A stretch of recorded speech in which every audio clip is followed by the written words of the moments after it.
on my back if I wanted to. I could also be the most a serial murderer and be able to carry a gun. The Constitution is silent on that, and don't let anybody kid you. They're using the Constitution, and they being the people that want to tear the Constitution apart, every way that they want to use it in order to make their point. They'll leave words out and they'll say that they didn't mean this, they didn't mean that, they left this word out so they didn't mean this.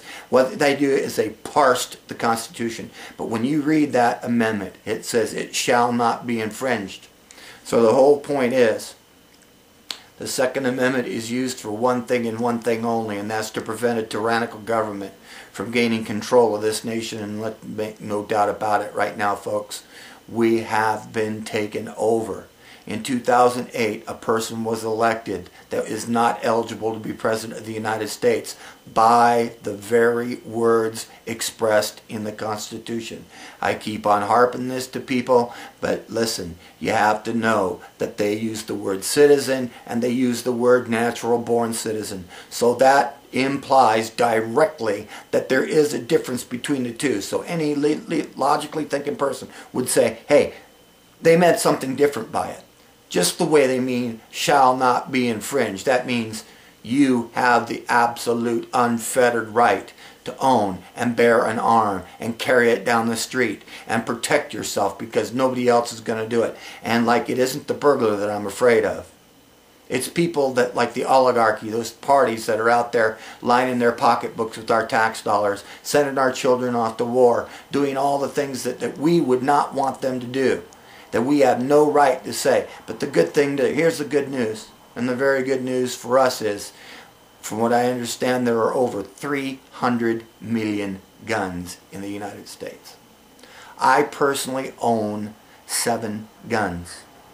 Now I can tell you my favorite gun of choice, and to show you that I'm not just a talker or a bragger, what I have here is the most powerful, or one of the most powerful handguns in the world.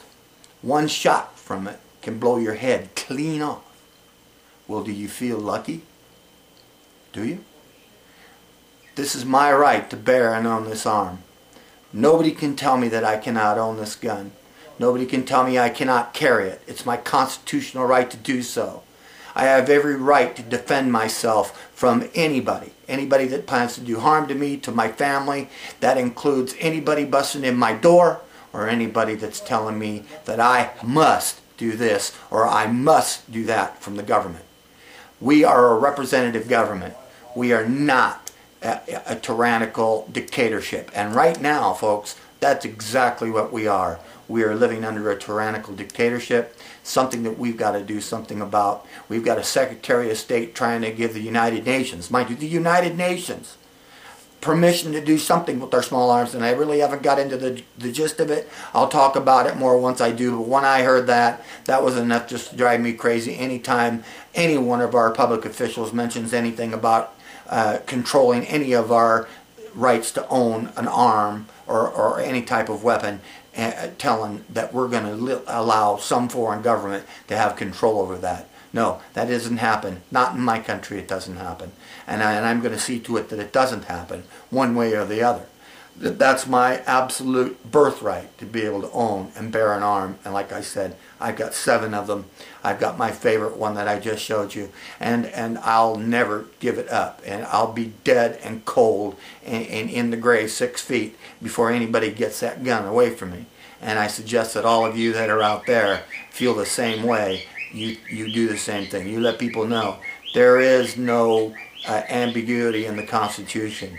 It says you're right. Now, they may say that the militia is the ones that are supposed to have it, and they must be well regulated. Folks, every man, woman, and child in this country is the militia.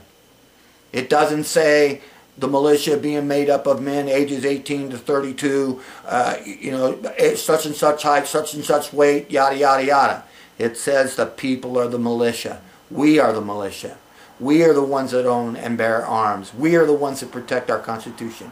It is up to every one of you to do that.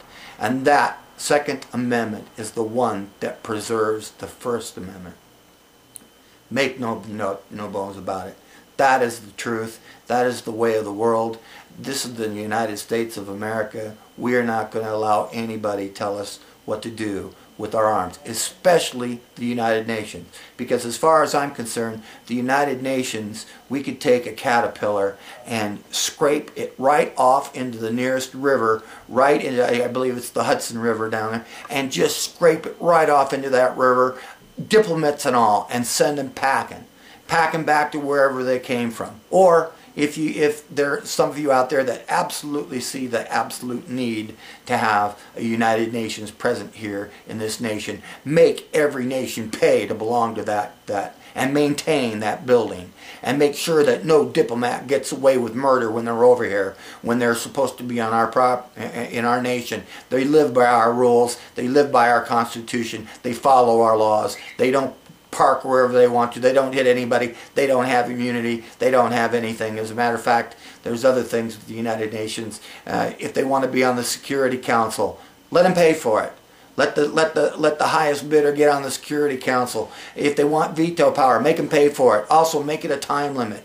Don't give everybody the veto power in perpetuity to where they can go ahead and veto some law or some action that they're going to make us do, because quite honestly, folks, the United Nations is the United States of America being commanded by foreign officers, and that, to me, it stinks to high heaven. I don't want to see any American soldier being ruled or ordered around by some foreign-speaking individual. I don't care, even if it's under the auspices of the United Nations, because everybody knows that the brunt of the United Nations is carried out by the United States of America. So, in closing, what I want to say is this.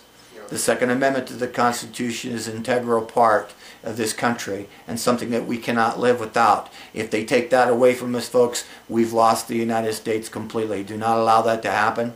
As President of the United States, I'm going to do everything possible to make sure that the right to bear and own arms shall not be infringed, as I stated in the actual dictionary definition of what that means. If you're a criminal, you get caught with a gun, you use it, you're shot down like a wild dog. That's what you do to them. You don't go after law-abiding citizens and tell them what they can do with their unfettered right to own and bear arms. So, I look forward to talking to you the next time. Hopefully, nothing terrible in the world happens because of this, and this whole United Nations stuff with Hillary Clinton gets shot down. But this is one of the reasons why you need to get out there and vote your conscience and get away from these politicians that have been in there forever and ever and ever, the oligarchy that rules us. It's time that you elect somebody like me. If not me, I'm praying that you do, and understand that if John A. DeMay Jr. is President of the United States, you won't have to worry about your Second Amendment rights. I'll guarantee you that. Thank you very much. God bless all of you, and I'll be talking to you again very soon. Thank you very much. God bless.